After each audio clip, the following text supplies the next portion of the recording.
Hello everyone, আজকের ভিডিওতে আমরা জানবো এক নতুন গভর্নমেন্ট জবের ভ্যাকান্সি সম্পর্কে। এই গভর্নমেন্ট অ্যাপ্রেন্টিসশিপ ভ্যাকান্সিটি এসেছে ইন্ডিয়ান অয়েল কর্পোরেশন লিমিটেডের পাইপলাইন ডিভিশন থেকে, মানে আইওসিএল এর পাইপলাইন ডিভিশনের তরফ থেকে এই অ্যাপ্রেন্টিসশিপের ভ্যাকান্সিটি এসেছে। এই পাইপলাইন ডিভিশনে অ্যাপ্লাই করতে গেলে কি এডুকেশনাল কোয়ালিফিকেশান, তার সাথে age limit, application process, selection process কি আছে আমরা সমস্ত কিছু আজকের ভিডিওতে দেখব। আইওসিএল এখানে যে অ্যাপ্রেন্টিসশিপের ভ্যাকান্সিটি এসেছে, যে সমস্ত ডিপ্লোমা পাস আউট স্টুডেন্ট আছে আর তার সাথে সাথে যারা 12 পাস আছে আর গ্র্যাজুয়েট যারা আছে তাদের জন্য কিন্তু এই ভ্যাকান্সিটি এসেছে। ডিপ্লোমা পাস, এইচএস পাস আর গ্র্যাজুয়েট। দেখো আইওসিএলে যেমন মার্কেটিং ডিভিশনে অ্যাপ্রেন্টিসশিপের ভ্যাকান্সি বার হয়ে থাকে, ঠিক একই রকমভাবে পাইপলাইন ডিভিশনেরও কিন্তু অ্যাপ্রেন্টিসশিপ ভ্যাকান্সিটি বার হয়। এই অ্যাপ্রেন্টিসশিপ ভ্যাকান্সিটি এসেছে eastern region, western region, northern region, southern region আর সাউথ ইস্ট রিজিয়ন থেকে এই পাইপলাইনের টোটাল ভ্যাকান্সিটি এসেছে। টোটাল পোস্ট হচ্ছে 394টি। এই যে 394টি পোস্ট আছে, তোমরা যে কোনো জায়গায় বা যে কোনো রিজিয়নে তোমরা অ্যাপ্লাই করতে পারো। যে কোনো একটা রিজিয়নেই কিন্তু তোমরা অ্যাপ্লাই করতে পারবে।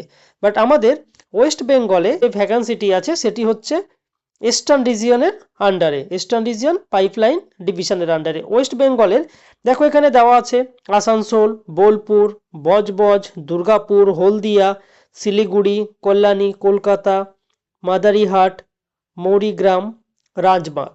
এই টোটাল আমাদের ওয়েস্ট বেঙ্গলের সিট হচ্ছে 38। যারা ডিপ্লোমা পাস, এইচএস পাস আর গ্র্যাজুয়েট পাস আছো তোমরা কিন্তু অবশ্যই এখানে অ্যাপ্লাই করো। তোমাদের যে ওয়েস্ট বেঙ্গলেই শুধু অ্যাপ্লাই করতে হবে সেটা না, ওয়েস্ট বেঙ্গল ছাড়া যে কোনো জায়গায় তোমরা কিন্তু অ্যাপ্লাই করতে পারো। এই রিজিয়ন হিসেবেই কিন্তু তোমাদের অ্যাপ্লাই করতে হবে।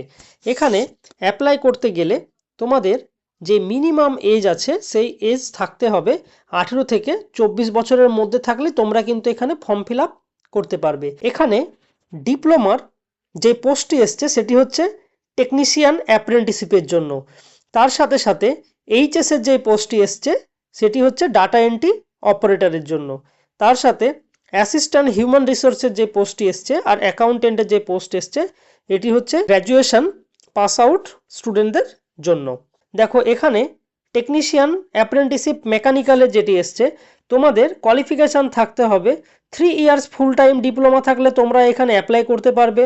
3 ইয়ার্স ছাড়া যারা ল্যাটারাল এন্ট্রি আছে আফটার এইচএস এর পরে 10+2 প্লাস ল্যাটারাল এন্ট্রি দিয়ে ডিপ্লোমা করেছো 2 বছরে, তারাও এখানে এলিজেবল।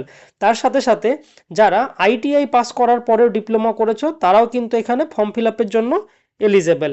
ঠিক একই রকমভাবে mechanical trade, electrical trade, telecommunication and instrumentation trade আর এর যে সাবট্রেড আছে তারাও কিন্তু এখানে ফর্ম ফিল আপের জন্য এলিজেবল। যারা মেকানিক্যাল ট্রেড নিয়ে পড়ে থাকবে, মেকানিক্যাল বা অটোমোবাইল নিয়ে পড়ে থাকলে তারা এখানে ফর্ম ফিল আপ করতে পারবে। তার সাথে electrical engineering and electronics engineering নিয়ে পড়াশোনা করে থাকলে তোমরা এখানে ফর্ম ফিল আপের জন্য এলিজেবল। তার সাথে সাথে টেলিকমিউনিকেশান অ্যান্ড ইনস্ট্রুমেশন ট্রেডের electronics communication engineering and electronics radio communication engineering, instrumentation and control and instrumentation and process control engineering and electronics engineering নিয়ে যারা পাস আউট করে থাকবে তারা কিন্তু এখানে ফর্ম ফিল আপের জন্য এলিজেবল। আর trade apprenticeship, assistant human resource trade অ্যাপ্রেন্টিসশিপের ক্ষেত্রে ফুল টাইম ব্যাচেলার ডিগ্রি বা গ্র্যাজুয়েশন তোমাদের থাকতে হবে। তার সাথে সাথে অ্যাকাউন্টেন্টের জন্য full time bachelor degree, graduation commerce নিয়ে পাস আউট থাকতে হবে। আর data entry operator HS pass থাকতে হবে। ডোমেস্টিক ডাটা এন্ট্রি অপারেটর যারা থাকবে তাদের মিনিমাম 12 পাস থাকতে হবে।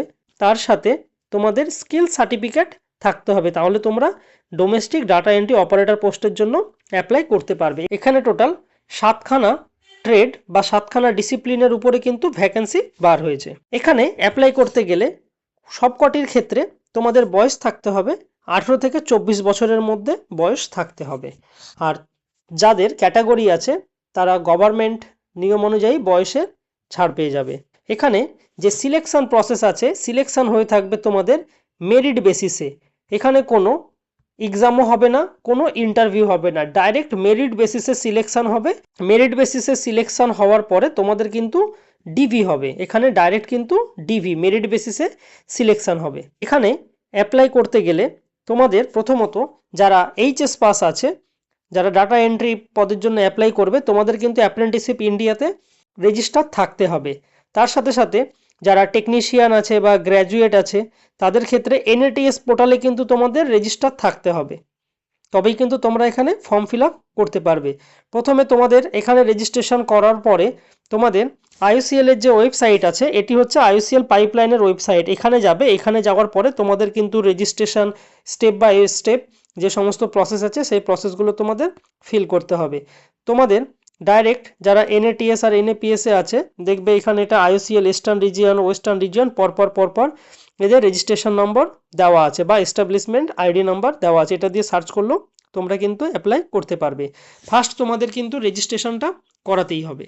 এখানে যে ভ্যাকান্সিগুলো বার হয়েছে, তোমরা কিন্তু উপরের সবকটি ভ্যাকান্সির মধ্যে যে কোনো একটাতেই কিন্তু অ্যাপ্লাই করতে পারবে।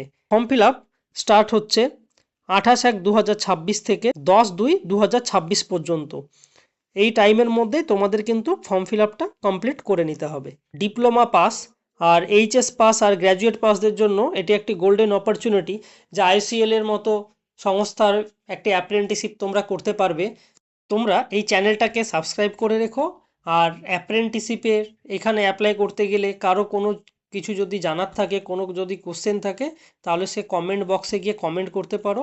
আর তোমরা এই চ্যানেলটাকে সাবস্ক্রাইব করে রেখো আপকামিং যে কোনো গভর্নমেন্ট জব, পার্মানেন্ট জব, তাছাড়া অ্যাপ্রেন্টিসশিপ জবের আপডেট পেতে এই চ্যানেলটা তোমরা সাবস্ক্রাইব করে রেখো। কারো যদি কোনো কিছু কোশ্চেন জানার থাকে তাহলে সে কমেন্ট বক্সে গিয়ে কমেন্ট করতে পারো। আর এর ডিটেলস ফুল পিডিএফ ডেসক্রিপশন বক্সে দেওয়া আছে, সেখান থেকে তোমরা এটি ডাউনলোড করে নিতে পারবে।